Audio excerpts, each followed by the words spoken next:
महाराष्ट्र के परिवहन मंत्री अनिल परब, उन्होंने जो अवैध रिसोर्ट बनाया था, अब उसके ऊपर बुलडोजर चलने वाला है, क्योंकि बीजेपी के जो लीडर हैं किरीट सोमैया, उन्होंने ये खुलासा किया था कि ये जो अनिल परब है, इन्होंने कई घपले घोटाले किए हैं और एक ऐसा रिसोर्ट जो कि सिंचाई विभाग की जमीन में बना हुआ है, उसके लिए बाकायदा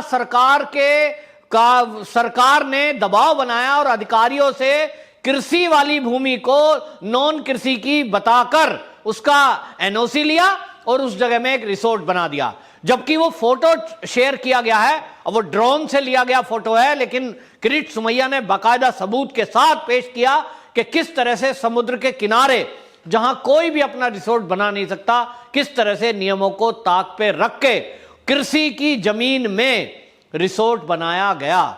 तो इससे यह सिद्ध हो रहा है कि उद्धव सरकार में जो मंत्री हैं, जो उद्धव सरकार में नेता हैं, जो शिवसेना के हों, एनसीपी के हों या कांग्रेस के, ये अपनी सुविधा के लिए, अपने फायदे के लिए नियम कायदों को भी ताक पे रख रहे हैं, नियम कायदों को अपने अनुसार बदलवा लेते हैं। जैसा इस केस में हुआ, पहले तो कोई मानने को तैयार नहीं था, लेकिन अब देखा कि जिस तरह से रिसोर्ट है उसका फिर सुनवाई हुई, कोई सरकार की तरफ से एक्शन नहीं लिया गया। किरीट सोमैया ने आज के कई महीने पहले बाकायदा प्रेस कॉन्फ्रेंस करके सबूत दिखाए थे। इसके लिए उन्होंने आरोप लगाए सीधे सीधे, और ये नहीं सीधा नाम लेके कि अनिल परब ने ये रिसोर्ट बनाया हुआ है जो कि अवैध है और ये कृषि की भूमि थी। इस भूमि को जो विभागीय अधिकारी हैं उनके ऊपर दबाव बनाया गया और उनसे इसको ये नॉन कृषि की भूमि घोषित कराया गया। अब इसके लिए जो कलेक्टर ने आदेश दिए थे वो वापस ले लिए गए हैं। और आपको बताएं, जो ये रिसोर्ट है ये रत्नागिरी जिले में है और इसके लिए अब पिछले आदेश को रद्द कर दिया गया है।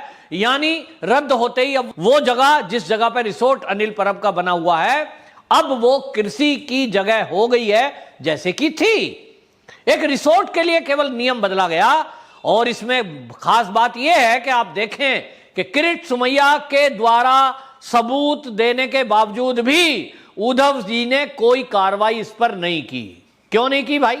आप मुख्यमंत्री हो, आपका एक मंत्री अगर अवैध काम कर रहा है, अवैध रिसोर्ट बना रहा है, फिर आप किसको रोकोगे? हर दूसरा आदमी पैसे देगा, रिश्वत देगा अधिकारियों, और अधिकारी भी करेंगे। फिर मंत्री करा रहे हैं तो फिर अधिकारी भी कहेंगे कि जब ये कर रहे हैं तो हम भी कर रहे हैं। और इसीलिए 100 करोड़ रुपए की जो उगाही के आरोप लगे, कहीं ना कहीं दिख रहा है कि वो सच है, क्योंकि ये तब तक कार्रवाई नहीं हुई जब तक लोकायुक्त के पास नहीं गए किरीट सोमैया। क्योंकि आपको बता दूं, ये कार्रवाई लोकायुक्त ने की है, जो सरकार के मंत्रियों के और विधायकों के खिलाफ, सरकारी अधिकारियों के खिलाफ कार्रवाई करता है। चाहिए तो यह था कि उद्धव ठाकरे जी खुद इस पर संज्ञान लेते, अधिकारियों से जांच करने को कहते, और इस मामले में जांच पूरी होने के बाद होना तो यह चाहिए था कि मुख्यमंत्री उद्धव ठाकरे जी उन अधिकारियों को सस्पेंड करते जिन्होंने यह कार्रवाई की, गलत काम किया, और इस रिसोर्ट पर बुलडोजर चलता। एक नजीर पेश होती, एक उदाहरण बनता कि एक मुख्यमंत्री अपनी सरकार की चिंता नहीं कर रहा है कि सरकार गिरेगी कि रहेगी, वो कार्रवाई कर रहा है उन मंत्रियों के खिलाफ भी जो गलत काम कर रहे हैं। लेकिन हमने देखा है कि उद्धव ठाकरे जी मौन व्रत धारण करके अपनी सरकार चला रहे हैं। जो बोलना होता है कभी विरोधियों के बारे में, वो बोलेंगे संजय राउत जी, बिल्कुल बढ़िया तालमेल चल रहा है, बाकी लूटो खाओ। और इसलिए 100 करोड़ के उगाही के आरोप लगे। अनिल देशमुख जी ने इस्तीफा दिया, लेकिन अनिल परब जी इस्तीफा कब देंगे, ये सवाल बार बार किरीट सोमैया पूछ रहे हैं, ये बार बार देवेंद्र फडणवीस पूछ रहे हैं, जो कि पूर्व मुख्यमंत्री रहे महाराष्ट्र के, वो पूछ रहे हैं कि आपके अब अनिल परब पे तो आरोप सिद्ध हो गया भाई कि रिसोर्ट गलत तरीके से बनाया गया। आप उन अधिकारियों से पूछो जिन्होंने एनओसी दी है, वो बता रहे हैं कि हमें तो डराया गया, धमकाया गया, करता है कि नहीं करता है। तो क्या करेंगे? मंत्री अगर गलत काम को कह रहा है तो अधिकारी की क्या मजाल है कि वो ना करे। और इसलिए सारे गलत काम लग रहा है जैसे महाराष्ट्र में ही हो रहे हैं। ट्रांसफर हो, पोस्टिंग हो, हैं, बार खोल लो, होटल खोल लो, कोविड के टाइम में प्रोटोकॉल का उल्लंघन कर लो, कोरोना कितना ही फैले, लेकिन नोट ज्यादा इकट्ठे होने चाहिए। और ड्रग की पार्टियां चलती हैं, कोई कार्रवाई हो जाए तो कहते हैं साहब केंद्र सरकार हमें डरा रही है, केंद्र सरकार गिराना चाहती है। कोई नेता ये बताने को तैयार नहीं है उद्धव सरकार का कि अगर कहीं आर्यन खान पर कार्रवाई हो रही है, ऐसे में तुम्हारी सरकार कैसे गिर जाएगी भाई। वो एक अदना सा एक्टर है, कोई शाहरुख खान, और उसका बेटा अगर कहीं ड्रग पार्टी करता है या ड्रग पार्टी में जाता है जो कि अवैध है और उसके कारण वो जेल में चला जाता है, जो कि न्यायालय ने भेजा, उसमें सरकार का क्या रोल है। अगर वो उद्धव ठाकरे जी आपका बेटा होता और तब वो जेल में डाला जाता तो आप कह सकते थे कि भैया इससे सरकार अस्थिर हो सकती है कि आदित्य ठाकरे का कहीं नाम फंस गया। लेकिन आपसे उसका कोई लिंक नहीं, वो खाली एक फिल्म के एक्टर का बेटा है। ऐसे कितने सारे फिल्म एक्टर रहते हैं महाराष्ट्र के अंदर।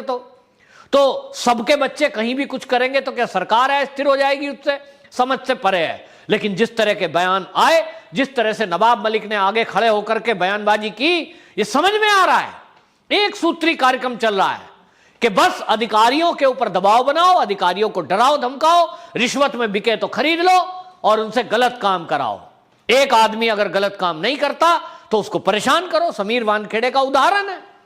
अगर भाई आपको कोई ऑब्जेक्शन है, रेड फर्जी है, आपको लगता है समीर वानखेड़े गलत है, तो न्यायपालिका पे भरोसा रखो, न्यायालय फैसला देगा। आर्यन खान जमानत पे छूट ही गया ना।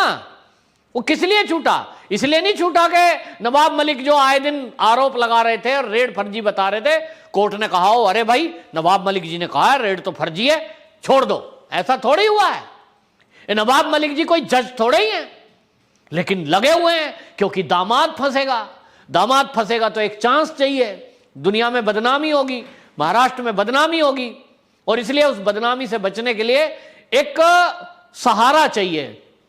राजनीतिक दलों का जो एक सहारा होता है, बस एक लाइन, हमारे खिलाफ जो विपक्ष है वो बदले की कार्रवाई कर रहा है, आप बहुत अच्छे हो, बीजेपी आपके ऊपर बदले की कार्रवाई कर रही है, ये बताने के लिए, ये जताने के लिए बस ये लाइन बोल दो। इसका कोई जवाब नहीं देता नवाब मलिक जी। आपके दामाद के ऊपर यदि आरोप लगे, भाई वो कोर्ट में फैसला गया है, कोर्ट ने 8 महीने जो जेल में बंद रखने के आदेश दिए, क्या न्यायालय में जो जज साहब है उनको जानकारी नहीं है कानून कायदे की? उन्होंने गवाह सबूत नहीं देखे होंगे, तो फिर न्यायालय में सरकार कहां से आ जाती है?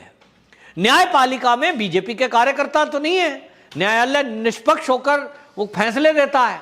जब आपके पक्ष में आ जाए तो वो ठीक है, और जब आपके विरोध में कोई फैसला हो जाए तो कहेंगे साहब ये तो बीजेपी करा रही है, केंद्र करा रहा है। अरे केंद्र को ही अगर कोर्ट कचहरी के जरिए सरकार गिराने का शौक होता या गिराने के मंसूबे होते तो ये सरकार बनती ही ना। अभी तक जितने घपले घोटाले महाराष्ट्र के अंदर हुए हैं, अजीत पवार जी फंसे पड़े हैं, अनिल देशमुख फंसे पड़े हैं, अनिल परब फंस गए हैं, और कई सारे शिवसेना के नेता फंस गए हैं, तो अब तक तो गिर जाती। सीधे सीधे इधर उधर क्यों करेंगे वो?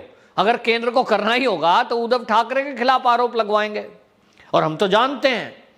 लेकिन आप जो है, आपके खिलाफ तो कोई कार्रवाई नहीं की जा रही उद्धव जी। संजय राउत जी आपके खिलाफ कोई केस नहीं है, जबकि आरोप लगे हैं। एक महिला ने आरोप लगाए संजय राउत जी के खिलाफ कि मेरे खिलाफ उत्पीड़न किया गया, वो डॉक्टर हैं, और उन्होंने आरोप लगाए, बाकायदा कोर्ट में गई, हाई कोर्ट ने FIR के आदेश दिए हैं।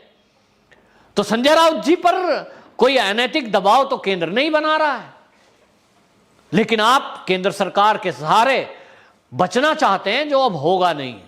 इस तरह से उद्धव ठाकरे जी आपका मौन ये ठीक नहीं है। जनता चाह रही है कि आप इस पर बयान दें, और सबसे ज्यादा जरूरी है कि आप इस जांच में, जब ये अनिल परब जी मंत्री हैं, ऐसे में बहुत जरूरी है कि आप सबसे पहले अनिल परब का इस्तीफा लें, जो कि बीजेपी के लीडरों की भी मांग है, और ये नैतिकता है। एक मंत्री के खिलाफ उसके अधिकारी कैसे जांच करेंगे? रिसोर्ट को तोड़ा जाएगा निश्चित रूप से, पहले भी टूटा है, एनसीपी के नेताओं के ऊपर चली है, कार्रवाई हुई है, कोर्ट का आदेश है। अब कोर्ट का आदेश है तो टूटेगा, लेकिन फिर भी ये नैतिकता की दुहाई देने वाली शिवसेना, एनसीपी और कांग्रेस अपने बारे में जब नैतिकता की बात आती है तो ये कहां छुप जाती है। इस्तीफा कब देंगे अनिल परब, ये भारतीय जनता पार्टी और महाराष्ट्र की जनता पूछ रही है। उद्धव ठाकरे जी इस बारे में जरा जवाब दें। वंदे मातरम।